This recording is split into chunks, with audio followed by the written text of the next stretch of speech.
Vamos a conversar con el doctor Pedro Donoso, consultor político, director general de ICARE. Y el tema del día, el tema de la semana, el tema de los próximos 15 días, sin duda alguna, es el debate presidencial de anoche. La pregunta para comenzar con Pedro, primero si me está escuchando, Pedro, sí me escucha, ¿verdad? Te escucho perfectamente, Jimmy, buen día. Muy bien. Bueno, ¿cuál fue su evaluación? Luego iremos pues al detalle, ¿no? ¿Cuál es la evaluación general del debate de anoche? Es una muy buena pregunta y también quiero retrotraerme a su comentario, digamos. Es decir, dadas las condiciones del país, yo creo que el debate no será el tema de los próximos 15 días. Es decir, hay grandes electores que nosotros tenemos que regresar a ver. Por ejemplo, uno de ellos será la resolución de la violencia en el caso de los magnicidios de Intriago y sobre todo de Villavicencio. Es decir, hay que regresar a ver el anuncio del gobierno de Estados Unidos con el tema de la recompensa y no hay que dejarlo por fuera de la lectura electoral, porque puede incidir, digamos, puede tener una gran incidencia. Pero más allá de eso, ¿no es cierto? Un debate es un hecho político que hay que leerlo en el antes, en el durante y en el después. Y los dos candidatos finalmente no es que llegaban puros a un debate, sino que ya había un recorrido, ¿no? Y en ese sentido, los dos candidatos llegaban con una carga mítica y yo creo que en desigualdad de condiciones, digamos, ¿no? Es decir, creo que la candidata González tenía en su peso una carga mítica mayor. ¿Qué quiero decir con esto? Que tenía más mitos que desmitificar en el debate, ¿no? Es decir, por ejemplo, el tema de desdolarización que lo puso otra vez sobre la mesa un encuentro del Grupo de Puebla, por ejemplo, recientemente celebrado, el tema Venezuela, es decir, los debates se convierten finalmente en espacios en donde los candidatos tienen que ir a desmitificar los mitos que se han generado entre la primera vuelta, ¿no es cierto?, y el debate inicial. Ahora bien, en este marco, ¿quién le pareció, Pedro, que salió mejor librado en esta batalla de comunicación de ayer? Es como complejo tener unos indicadores objetivos para poder responder esa pregunta. Es decir, todo lo que se diga tiene que caer en la lógica de la opinión e incluso vienen los sesgos, quién me gusta, quién no me gusta, etcétera, ¿no? Pero nosotros, digamos, al intentar regresar a ver y tener quizás indicadores un poco más objetivos, yo regreso a ver a Habermas, ¿no? Que es este sociólogo que estudió mucho el uso del lenguaje, el modo de la comunicación, y él dice que hay tres tipos finalmente de uso del lenguaje, ¿no es cierto? El ilocucionario, es decir, la intención que se tiene, el locucionario, lo que se dice, y el perlocucionario, lo que se provoca, ¿no? Entonces, más allá digamos, de la primera impresión que nos pudo haber dado, yo creo que la lógica es tener un escrutinio del post-debate, ¿no? Es decir, quién logró desmitificar aquello, los mitos que se traían, quién de una u otra manera generó más confianza o por lo menos menos rechazo, pero a la larga, digamos, yo creo que la gran característica de este debate es que fue un debate muy plano, ¿no? Que no nos dio, digamos, mayores insumos para, yo creo que, definir a los indecisos que, por ejemplo, de acuerdo a perfiles de opinión, superan el 30% y hace datos del 35%. Claro, ahora, ¿cree Pedro que este debate puede ser un insumo importante como para pesar en la decisión de los electores a la hora de elegir presidente de la República? ¿Tiene peso? Creo que no. Creo que hay otros grandes electores, como le decía, ¿no? Es decir, el tema de la violencia sigue siendo un gran elector, el tema del niño y el estiaje, por ejemplo, ¿no? Esta capacidad o la incapacidad del gobierno de gobernar, por ejemplo. La encuesta de perfiles de opinión hacía un análisis muy interesante y volvía a la misma pregunta que ya lo hizo en sus encuestas de junio, julio y agosto, ¿no? Preguntaba, ¿quién cree usted que hará un gobierno similar al de Guillermo Lasso? Y un 38% respondió que Noboa, ¿no? Es decir, todo lo que hago deje de hacer el gobierno también se convierte en un gran elector. La violencia también se convierte en un gran elector. La resolución de los casos judiciales, como lo decía, es un gran elector. Creo que esos son los grandes electores. Creo que el debate a la larga no se va a convertir o no podría convertirse en algo que defina. De todas maneras, hay que hacer investigación, digamos, cualitativa y cuantitativa para sacar esa conclusión. Claro. Pedro, ¿por qué se mantiene estando en segunda vuelta y donde no debería haber tanta diferencia? Justamente esa distancia entre una encuestadora y otra, en 2 puntos, 3 puntos, en otras 2 de las autorizadas estoy hablando, 8, 9, 10, 11 puntos, porque puede haber una diferencia tan grande. ¿Qué es lo que puede marcar una diferencia tan grande? La metodología de aplicación, la manera de estratificar una muestra, por ejemplo, ¿no? Es decir, depende cómo yo hago la encuesta. Lo primero que hay que hacer es huir de los encuestadores que dicen yo le atiné. Las encuestas no atinan nada. porque si no el Pulpo Paul en el Mundial, me parece que era de Alemania, era el gran, digamos, encuestador de los resultados de los partidos del Mundial. Las encuestas no atinan, las encuestas, digamos, estudian y de una u otra manera reflejan lo que en ese momento están viendo de acuerdo a una metodología. Y esa metodología depende de cómo hacen la encuesta, cómo estratifican, a dónde van, ¿no es cierto?, qué información levantan, qué tipo de muestra tienen, qué peso tiene una muestra y otra, es decir, si hay más hombres que mujeres, si hay más jóvenes que adultos mayores, es decir, depende mucho de la muestra y de cómo se haga el levantamiento de la información. Pedro, buenos días. Noris Arroyave te saluda.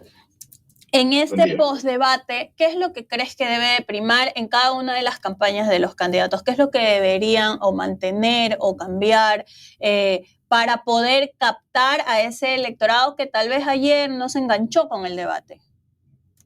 Yo creo que me parece que es fundamental lo que planteaba, la desmitificación. Es decir, hay una diferencia radical con la primera vuelta, que es que el debate y la elección tuvo una semana de diferencia. Ahora hay 15 días. Es decir, ese proceso de desmitificación hay que mantenerlo vivo, hay que mantenerlo con oxígeno durante 15 días. Pero finalmente van a haber cosas que van a cambiar la decisión y van a haber grandes electores. Ya nos lo enseñó la primera vuelta. Es decir, en el Ecuador eligen más las cosas sorpresivas, ¿no es cierto?, las grandes incógnitas que lo que podemos ver. Ya nos dijo la primera vuelta eso, y hay que empezar a acostumbrarse. Si el Ecuador es un país que cambia 24 horas una decisión, que hay, digamos, estos hechos, incluso de violencia, por ejemplo, que podrían cambiar absolutamente todo. Entonces, el candidato pueda mantener esa desmitificación iniciada en el debate y, digamos, con sus acciones a futuro, creo que podría captar el voto de la indecisión.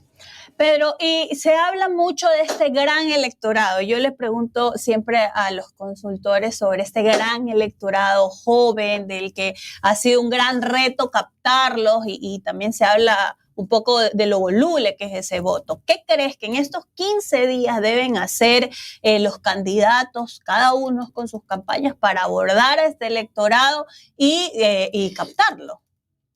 Una cosa muy importante, que es la investigación. El problema aquí es que metemos a todos los jóvenes en un mismo saco y creemos que todos los jóvenes son iguales. Es decir, que el joven de La Prosperina piensa exactamente que el joven de Cumbayá en Quito y el joven de Macas piensa exactamente que el joven de, no sé, de Sichos, ¿no? Es decir, primero hay que entender que no todos los jóvenes piensan igual. Segundo, que las necesidades son distintas. Por ejemplo, hablemos de la violencia. La violencia tiene un concepto bastante distinto mientras va recorriendo el Ecuador. Por ejemplo, la violencia tiene cara de suicidios en Quito, en donde los suicidios son mayores que las muertes violentas. Tiene cara de sicariato en Durán, por ejemplo, ¿no?, en donde es de las primeras preocupaciones, pero también tiene cara de pobreza en la Amazonía. Lo que quiero decir es que se necesita mucha investigación para saber qué es lo que está sucediendo en un Ecuador tan complejo de leer, porque no es sencillo leer el Ecuador de ahora, finalmente, ¿no? Un Ecuador con altísimo pesimismo, ya nos dicen todas las encuestas que se mantiene el pesimismo 9 de cada 10, una altísima confianza interpersonal. El Latinobarómetro del 2020 decía que Latinoamérica es la región más desconfiada del mundo, y en el 2022, en el Latinobarómetro del 2022, ubica al Ecuador como el país, uno de los países con mayor desconfianza interpersonal. Solo 4 de cada 10 confían en el otro. Hay que hacer mucha investigación para poder sacar conclusiones. Lo que sí no hay que hacer es meter a todos en un saco y creer que finalmente todos piensan igual. Pedro, ¿y qué deberían priorizar las campañas en los candidatos? Sobre todo, ¿hay de tierra? ¿Dónde deberían estar los candidatos para poder en estos últimos 15 días tratar de aglutinar la mayor cantidad de electorado? Es difícil responder esa pregunta, digamos, porque tienes que reaccionar a lo que te dicen los números finalmente, ¿no? Ahora, a la larga estamos viendo que esta campaña es una campaña absolutamente mediatizada y digitalizada. ¿Por qué? Por el contexto de la violencia. Es decir, ya no puedes hacer grandes meetings, ya no puedes hacer grandes encuentros, ¿no? Entonces, evidentemente tienes que irte al aire, digamos, para posicionar tus mensajes, pero no por una opción, sino por el contexto, digamos, ¿no? Entonces, por eso es muy, muy importante leer el contexto de lo que está sucediendo. Ahora los candidatos y las campañas están obligados finalmente a tener ese lenguaje en redes sociales, a no descuidar, digamos, un público que no lea, por ejemplo, las redes sociales. Entonces te vas a los medios, es decir, hay que tener como muchísima lectura finalmente de lo que está sucediendo, que creo que es difícil de responder de manera tan inmediata. Y el discurso que deberían tener cada uno de los candidatos, por ejemplo, Fernando Paso en la entrevista anterior, que hicimos anteriormente decía más Luisa, menos correísmo, y del lado de Noboa tal vez tratar de captar ese voto que no lo logró hacer en este debate y que se esperaba. ¿Qué crees tú que deberían discursivamente los candidatos apuntar? A ver, es interesante, ¿no es cierto? Es interesante porque yo creo que, claro, hay estos grandes, digamos, líneas discursivas, ¿no es cierto? Pero creo que tienen que estar mucho más conectados con cada una de las necesidades de la gente, ¿no? Porque además, el problema de caer en esta lógica, por ejemplo, monotemática, volvamos al fenómeno Topic, por ejemplo, ¿no? Es decir, una novela de encuestas dice 6 de cada 10 ecuatorianos dicen que la inseguridad es el principal problema, ¿y por qué Topic no está en la segunda vuelta? Es decir, la inseguridad es un concepto muy, muy difícil de leer y que tiene una amplitud gigantesca, digamos. Entonces hay que atender más a eso. Yo, más allá de correísmo, sin correísmo, etcétera, sí aterrizaría más en las demandas locales, digamos, ¿no? Entendiendo finalmente y nuevamente que no todas las demandas son iguales. Eso uno. Lo segundo sí es la desmitificación, ¿no? Es decir, creo que el miedo es un gran movilizador que te inmoviliza a la vez, ¿no es cierto? Entonces sí creo que esta lógica de desmitificación es supremamente importante, ¿no? Es decir, el correísmo tiene que desmitificar muchísimo el tema de la desdolarización, que parecería que no pega, pero finalmente termina pegando. Y también, digamos, el tema de la violencia, ¿no? Yo creo que en los próximos días, digamos, la resolución del magnicidio de Villavicencio va a tener una incidencia y yo creo que van a tener que reaccionar y entender que los cuartos de guerra tienen que tener una célula de administración de crisis porque una crisis no puede administrarse como si fuera una campaña. Hola Pedro, ¿cómo has estado? Hola Omar, ¿cómo estás? A ver, bueno, ahorita se acaba de meter Lenin Moreno a la campaña. Lo vi. A ver, ¿cómo? Acabo de ver una publicación por ahí. Por gusto se mete el señor Moreno en la campaña. Bueno, sí. Ay, hola Pedro, ¿cómo estás? ¿Llegan o no llegan a la final de la Copa Sudamericana? Pero por supuesto, está de más. No, oye, el otro día me sale... Facilísima la pregunta. Me sale con insolencia, Pedro. Me dice que mi hijo lo convierta de liga. No, por favor, Pedro. Sacrilegio. Caramba.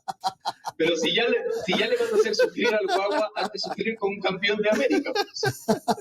Oiga, Pedro. Sufrimos iguales, así que... De verdad, no, el fútbol es pasión y es sufrimiento también. No es que te imaginas que solamente fueran alegrías el fútbol, no es como la vida. Oye, Pedro, tú acabas de decir algo importantísimo, el tema del manejo de crisis. Es más, tú eres especialista en manejo de crisis. Y a mí no me queda la menor duda, lo digo desde el punto de vista personal, no me queda la menor duda que la próxima semana, y peor después de lo que ocurrió ayer, para mi visión, la próxima semana va a salir Diana Salazar a decir que el correísmo mató a Fernando Villavicencio. No me queda la menor duda. No me queda la menor duda. ¿Cuánto le afectaría al correísmo si se concreta eso? ¿Y qué es lo que tiene que hacer con anticipación? Pero no creo que el escenario sea tan crudo, digamos, ¿no? Sí. Pero podría ser, digamos. Sí. Creo que a la larga la violencia va a jugar un papel fundamental y la resolución judicial de esos casos va a jugar un papel fundamental. Si vamos a la primera vuelta, vamos a ver que evidentemente, digamos, esta violencia le perjudicó al correísmo electoralmente hablando. Yo creo que hay dos damnificados de la violencia. El primero fue el correísmo y el segundo fue Otto Sonnenholster, ¿no? Es decir, yo creo que sin este magnicidio lamentable del señor Villavicencio y de Intriago también, otro hubiese sido la segunda vuelta, ¿no? Incluso si podemos construir hipótesis basadas en número, cuando Villavicencio estaba en la papeleta, Perfiles de Opinión hizo la pregunta de quién haría un gobierno similar al Guillermo Lasso, 14% decía Villavicencio. Villavicencio fuera de la papeleta, un 17% respondió que Otto Sonnenholster. Entonces, ahí vemos a dos damnificados finalmente, y lo que quiero decir con esto es que todo, digamos, hecho y todo acto, ¿no es cierto?, que pueda suceder en estos 15 días relacionado al tema de justicia, yo creo que tendrá un gran damnificado que será la Revolución Ciudadana, si es que ellos no entienden cómo administrar finalmente ese proceso. Perfecto. Pedro, y finalmente, a ver, hoy, por ejemplo, Luisa González está en Teleamazonas, sabes que ahí está jugando, en términos futbolísticos, está jugando de visitante y con barra brava en contra. Daniel Noboa, yo cuando me enteré que Luisa González iba a estar en Teleamazonas, yo dije, bueno, Daniel Noboa se va para Ecuavisa. Pero no está, y es más, en su agenda está todo llano hasta el momento, ¿no? ¿Verdad? ¿Cuánto depende la reacción en estas horas de los candidatos? En estas horas del famoso postdebate, ¿no? ¿Verdad? Del manejo de la narrativa después del debate. Yo creo que es importante porque además, como hablamos, como van a haber grandes electores, el oxígeno que le puedas dar a este postdebate va a ser muy corto, por lo tanto, el sostener, ¿no es cierto?, el proceso de desmitificación va a ser fundamental. Entonces, sí, me parece que es como complejo que Noboa no esté, digamos, optando por la mediatización, que es un camino, dadas las circunstancias de violencia que te impiden hacer una campaña más territorial. Ahora, creo que González también me parece que debería ampliar mucho más su espectro, ¿no? Es decir, todo el mundo, yo escucho y leo a los correístas decir, es que González no tiene que ir a los medios tradicionales, tiene que ir, evidentemente, finalmente con los medios tradicionales, les guste o no les guste, son parte de la democracia. Entonces hay que jugar ese juego. Creo que tiene que presentarse mucho más y yo sí creo que finalmente tiene que mantener oxígeno de este, además, sentido de desmitificación que el correísmo le está dando, ¿no? Que ya fue la gran triunfadora, etcétera. Creo que hay que mantenerlo vivo para poder enfrentar el siguiente embate de la campaña. Bien, muchas gracias a Pedro Donoso, consultor político y además director general de ICARE. Pedro, buen día, muy amable.